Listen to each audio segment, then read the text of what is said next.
qui dit vous n'alliez pas participer aux élections locales et présidentielles parce que le census administratif qui est en train d'être fait, vous n'êtes pas associé. Étant donné que notre pays, depuis 2002, fonctionne sur la base d'une crise électorale, il faut donc redresser. Et pour redresser, il faut que toutes les parties prenantes se retrouvent. Alors, quelles sont les parties prenantes? C'est tous les partis politiques.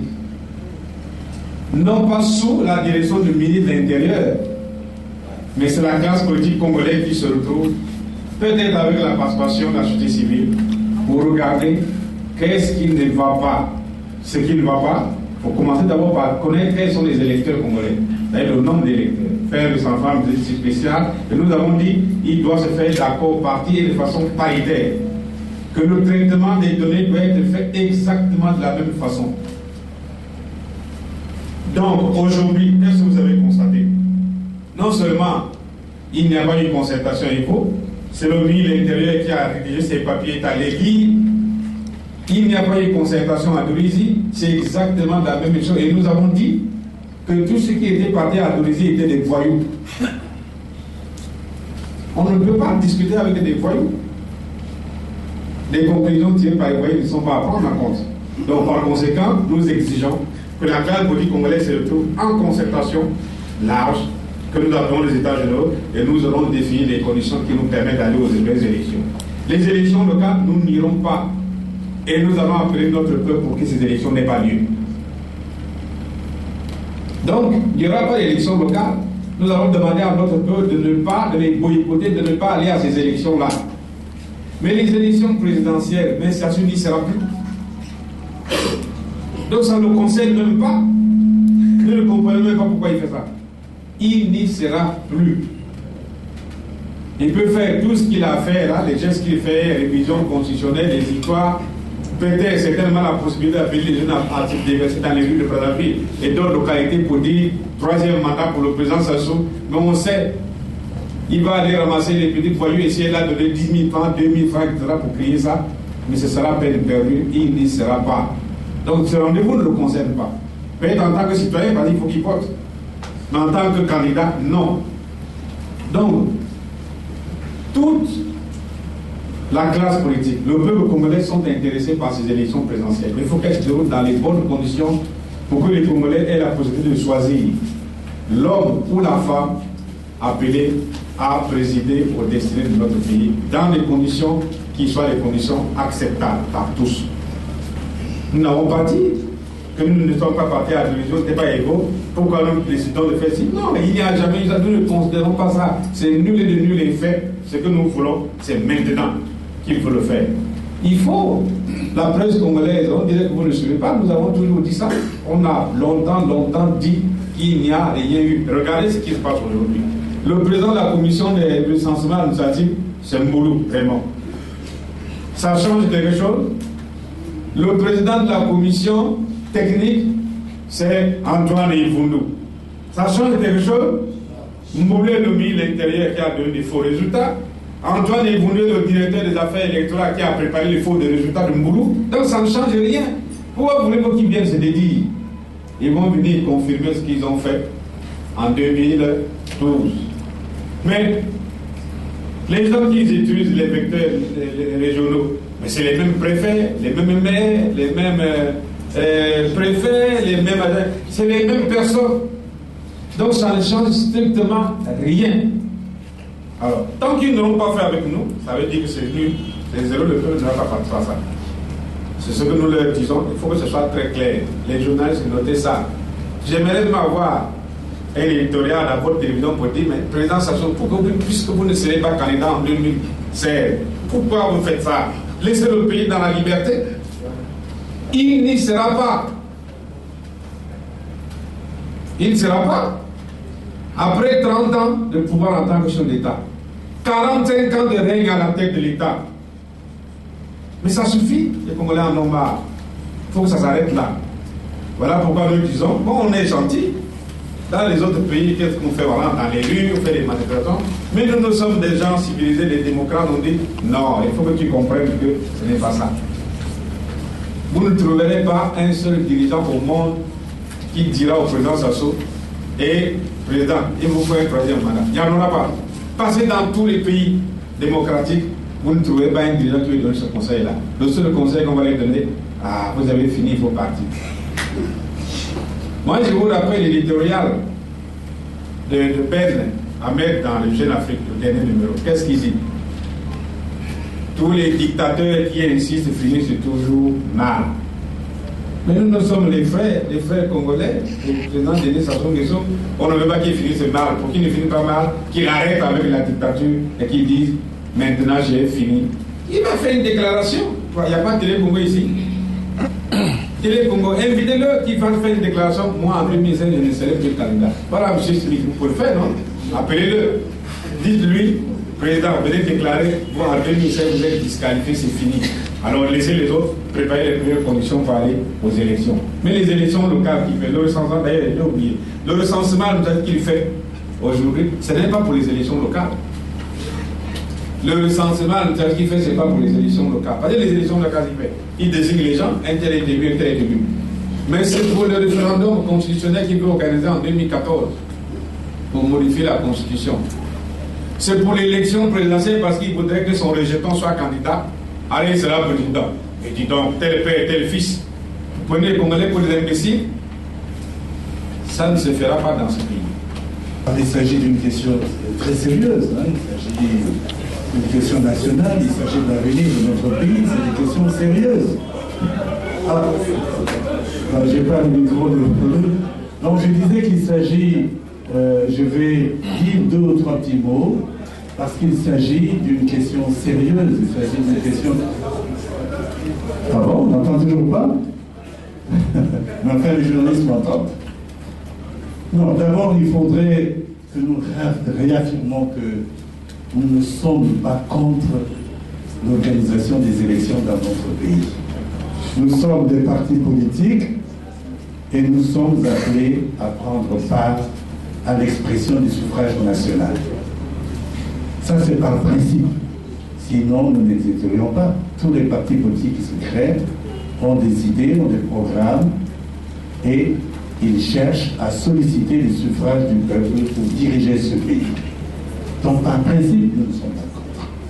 Mais nous estimons simplement qu'après une période de très très mauvaise organisation des élections dans notre pays depuis 2002, le moment est venu pour que les Congolais ne continuent pas d'accepter ces élections qui constituent des mascarades sans cesse. Prenons ce que nos frères, nos compatriotes qui ont été à domicile et qui sont fiers d'y avoir été, et l'une des victoires qu'ils proclament, c'est justement le recensement administratif qui avait été annoncé et pour lequel le gouvernement venait de prendre un décret. Nous affirmons, il suffit de l'étudier et les journalistes peuvent faire ce travail pour se rendre compte, comme le président Mathias nous vient de le dire, que c'est le gouvernement seul, c'est le pouvoir seul qui va faire ce recensement. C'est clair à lire, en s'en rendre compte. Nous demandons donc au pouvoir de se référer à ce qui avait été fait en 1997. Lorsque l'opposition congolaise à l'époque avait demandé au président Lissouba d'organiser un recensement spécial administratif, il y a eu un accord politique, je crois, un accord politique qui avait été signé, et il y a eu un décret qui avait été pris d'organiser les élections. Que le gouvernement se réfère à cet accord politique qui avait été passé entre le pouvoir et l'opposition de l'époque, et que se réfère à ce décret. On peut même aller un peu plus en arrière, se référer à ce qui avait été fait en 1992, lorsqu'on avait mis en place, je crois qu'on appelait la CONICELA. Mais ces 2 documents, ces 2 moments devraient inspirer le gouvernement actuel s'il veut faire des choses correctement. Voilà, monsieur le journaliste, ce que je voulais ajouter à ce que le président Zon a dit, parce que nous savons qu'il y a d'autres questions. Je vous remercie.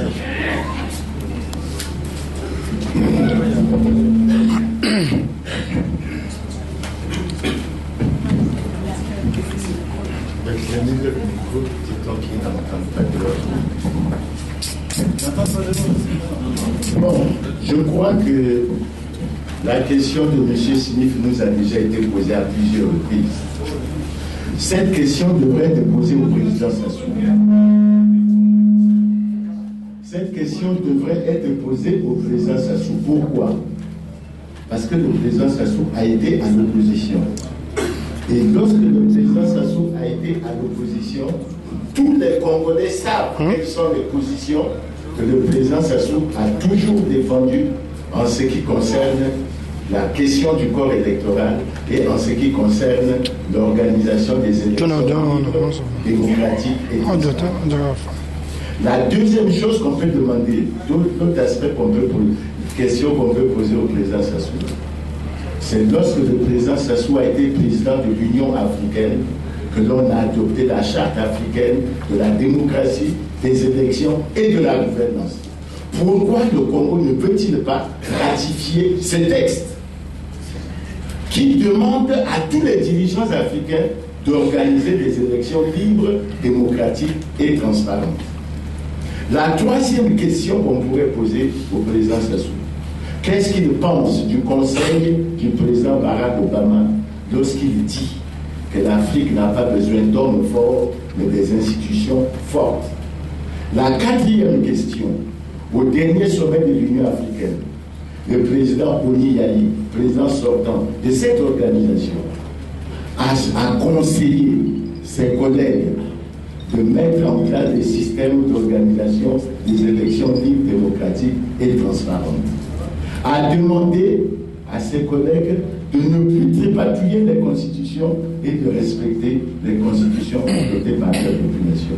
Monsieur Smith, j'étais très heureux ce matin de suivre RFI et d'entendre que le président Dos Santos s'est exprimé sur la question. Et c'est clair.